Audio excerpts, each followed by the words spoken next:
June ମାସ ଆରମ୍ଭରେ ବୃହସ୍ପତି ତାଙ୍କ ରାଶି ପରିବର୍ତ୍ତନ କରିବାକୁ ଯାଉଛନ୍ତି। ଏହି ଚଳନ କିଛି ରାଶି ପାଇଁ ଲାଭଦାୟକ ହୋଇପାରେ। ଆର୍ଥିକ ଲାଭ ଏବଂ ସୌଭାଗ୍ୟର ମଧ୍ୟ ସମ୍ଭାବନା ଅଛି। ଜୁନ୍ 2, 2026 ସକାଳ 6:30ରେ ଦେବଗୁରୁ ବୃହସ୍ପତି କର୍କଟ ରାଶିରେ ପ୍ରବେଶ କରିବେ। ସେ ଜ୍ଞାନ, ଧର୍ମ, ବିବାହ ଏବଂ ଭାଗ୍ୟର କାରକ। ତେଣୁ ବୃହସ୍ପତି ଏହି ରାଶି ପରିବର୍ତ୍ତନ ଅନେକ ରାଶିର ଜୀବନରେ ଗୁରୁତ୍ୱପୂର୍ଣ୍ଣ ପରିବର୍ତ୍ତନ ଆଣିପାରେ। ଜ୍ୟୋତିଷ ଶାସ୍ତ୍ରରେ ଏହି ଦୁଇ ଗ୍ରହ ମଧ୍ୟରେ ବନ୍ଧୁତାର ଭାବନା ରହିଛି ଏବଂ ସେମାନଙ୍କ ପ୍ରଭାବ ସୁଖ, ସମୃଦ୍ଧି ଏବଂ ସମ୍ମାନ ଆଣିଥାଏ। ତେଣୁ ବୃହସ୍ପତିଙ୍କ ଏହି ଶୁଭ ଭ୍ରମଣ ମଧ୍ୟ ଅନେକ ଲୋକଙ୍କ ପାଇଁ ସୌଭାଗ୍ୟର ସଂକେତ ଦେଉଛି। ଜାଣନ୍ତୁ କେଉଁ ରାଶି ସବୁଠାରୁ ଅଧିକ ପ୍ରଭାବିତ ହେବେ? ମେଷ ରାଶି। ଏହି ସମୟ ମେଷ ରାଶି ପାଇଁ ଲାଭଦାୟକ ହେବ କାରଣ ବୃହସ୍ପତି ଆପଣଙ୍କ ଚତୁର୍ଥ ଘରେ ଭ୍ରମଣ କରୁଛନ୍ତି। ଏହି ସମୟରେ ଘରର ବାତାବରଣ ଉନ୍ନତି ହୋଇପାରେ। ଆପଣଙ୍କ ପିଲାମାନଙ୍କ ସହିତ ଏକ ଭଲ ସମ୍ପର୍କ ସ୍ଥାପନା ହେବ। ଆପଣଙ୍କୁ ଆପଣଙ୍କ ମାଆଙ୍କ ଠାରୁ ସମର୍ଥନ ମିଳିବ ଏବଂ ଆପଣଙ୍କ ସୁବିଧା ଏବଂ ବିଳାସ ବୃଦ୍ଧି ପାଇବ। ଏହା ବ୍ୟତୀତ ଯେଉଁମାନେ ଦୀର୍ଘ ସମୟ ଧରି ଘର କିମ୍ବା ଜମି କିଣିବାକୁ ଯୋଜନା କରୁଛନ୍ତି ସେମାନଙ୍କ ଇଚ୍ଛା ପୂରଣ ହେବ। ସମ୍ପତ୍ତିୟ ମାମଲାରେ ମଧ୍ୟ ଲାଭ ହେବାର ସୂଚନା ଅଛି। କର୍କଟ ରାଶି।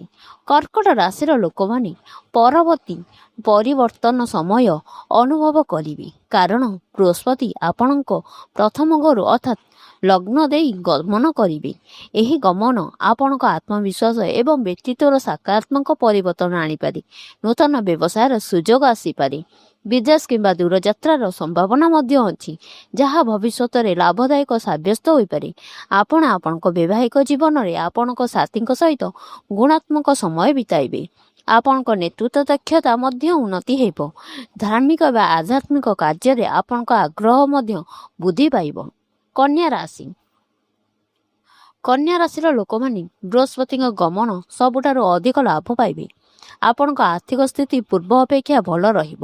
ଏହି ସମୟ ମଧ୍ୟରେ ଆପଣ ଆପଣଙ୍କ ଟଙ୍କା ଫେରି ପାଇବେ ଏବଂ ଆପଣଙ୍କ ହଠାତ୍ ଆର୍ଥିକ ଲାଭର ସମ୍ଭାବନା ବୃଦ୍ଧି ହେବ। ଏହି ସମୟ ମଧ୍ୟରେ ଆପଣ ସମ୍ପତ୍ତି ଏବଂ ବ୍ୟବସାୟରେ ବିନିବେଶ କରିବାର ଉତ୍କୃଷ୍ଟ ସୁଯୋଗ ପାଇବେ। ଆପଣଙ୍କ ଆୟ ବୃଦ୍ଧି ପାଇବ ଏବଂ ଆପଣଙ୍କ ଇଚ୍ଛା ପୂରଣ ହେବ। ଦୀର୍ଘ ଦିନ ଧରି ପଡ଼ି ରହିଥିବା କାର୍ଯ୍ୟଗୁଡ଼ିକ ସମାପ୍ତ ହେବ ଯାହା ଆପଣଙ୍କୁ ଖୁସି ଦେବ। ବିଛା ରାଶି। ବିଛା ରାଶି ପାଇଁ ବୃହସ୍ପତି ଭ୍ରମଣ ଶୁଭ ହେବ କାରଣ ବୃହସ୍ପତି ଆପଣଙ୍କ ନବମ ଘରେ ପ୍ରବେଶ କରିବେ। ଭାଗ୍ୟ ଆପଣଙ୍କ ସମସ୍ତ ପ୍ରୟାସରେ ଆପଣଙ୍କୁ ସମର୍ଥନ କରିବ। ଅଟକି ରହିଥିବା ପ୍ରକଳ୍ପଗୁଡ଼ିକ ଗତିଶୀଳ ହେବ ଏବଂ କ୍ୟାରିୟରରେ ଉନ୍ନତିର ସୁଯୋଗ ଆସିପାରେ। ଆପଣଙ୍କ ସାମାଜିକ ପ୍ରଚେଷ୍ଟା ବୃଦ୍ଧି ପାଇବ। ଏହା ବ୍ୟତୀତ ଆପଣ ଆଧ୍ୟାତ୍ମିକ ଏବଂ ଧାର୍ମିକ କାର୍ଯ୍ୟ ପ୍ରତି ଆକର୍ଷିତ ହୋଇପାରନ୍ତି। ଆପଣଙ୍କ ପାରିବାରିକ ମଧ୍ୟରେ ଏକ ସୁଖଦ ପରିବେଶ ରହିବ ଏବଂ ସମାଜ ଓ ସମାନ ବୃଦ୍ଧି ହେବାର ସୂଚନା ରହିଛି। ଧନୁ ରାଶି।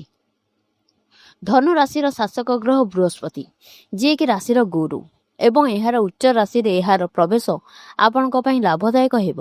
ଚାକିରି କରିଥିବା ବ୍ୟକ୍ତିମାନଙ୍କୁ ନୂତନ ଚାକିରି ପାଇଁ ଭଲ ସୁଯୋଗ ମିଳିବ। ପଦୋନ୍ନତି ଚାହୁଁଥିବା ବ୍ୟକ୍ତିମାନେ ସେମାନଙ୍କ ଇଚ୍ଛା ପୂରଣ କରିପାରିବେ। ଏହି ସମୟ ମଧ୍ୟରେ ଆପଣଙ୍କ ଆର୍ଥିକ ପରିସ୍ଥିତି ଯଥେଷ୍ଟ ଉନ୍ନତି ହେବ। ଆୟର ନୂତନ ଉତ୍ସ ଦେଖାଯାଇପାରେ। ଆପଣ ଧାର୍ମିକ କାର୍ଯ୍ୟରେ ଆଗ୍ରହୀ ହେବେ। ଅବିବାହିତା ବ୍ୟକ୍ତିମାନେ ବିବାହ ସୁଯୋଗ ପାଇପାରନ୍ତି। ଶେଷ ରାଶି ମୀନ ରାଶି। ମୀନ ରାଶି ପାଇଁ ବୃହସ୍ପତି କର୍କଟ ରାଶି ପ୍ରବେଶ ବହୁତ ଶୁଭ ଏବଂ ଲାଭଦାୟକ ପ୍ରମାଣିତ ହେବ। ଆପଣ ପରିବାର ପ୍ରେମ ସମ୍ପର୍କ ମଜବୁତ ହେବ। ଭାଗ୍ୟ ଆପଣଙ୍କ ସପକ୍ଷରେ ରହିବ। ଏହି ସମୟରେ ଆପଣଙ୍କୁ ନୂତନ ବିବାହ ପ୍ରସ୍ତାବ ମିଳିପାରେ। ଅସମ୍ପୂର୍ଣ୍ଣ କାର୍ଯ୍ୟ ଶୀଘ୍ର ସମାପ୍ତ ହେବ ଯାହା ଆର୍ଥିକ ଲାଭ ପାଇଁ ଭଲ ସୁଯୋଗ ପ୍ରଦାନ କରିବ। ବ୍ୟବସାୟରେ ଥିବା ଲୋକମାନେ କିଛି ନୂତନ ସୁଯୋଗ ପାଇପାରନ୍ତି। ବନ୍ଧୁଗଣ, ଏହା ଥିଲା ଆଜିର ଭିଡ଼ିଓଟି କେମିତି ଲାଗିଲା ତାହା ଆମକୁ କମେଣ୍ଟ ମାଧ୍ୟମରେ ଜଣାନ୍ତୁ। ଆଉ ଆପଣଙ୍କର କେଉଁ ରାଶି ତାହା ଆମକୁ କମେଣ୍ଟ ଜଣାନ୍ତୁ।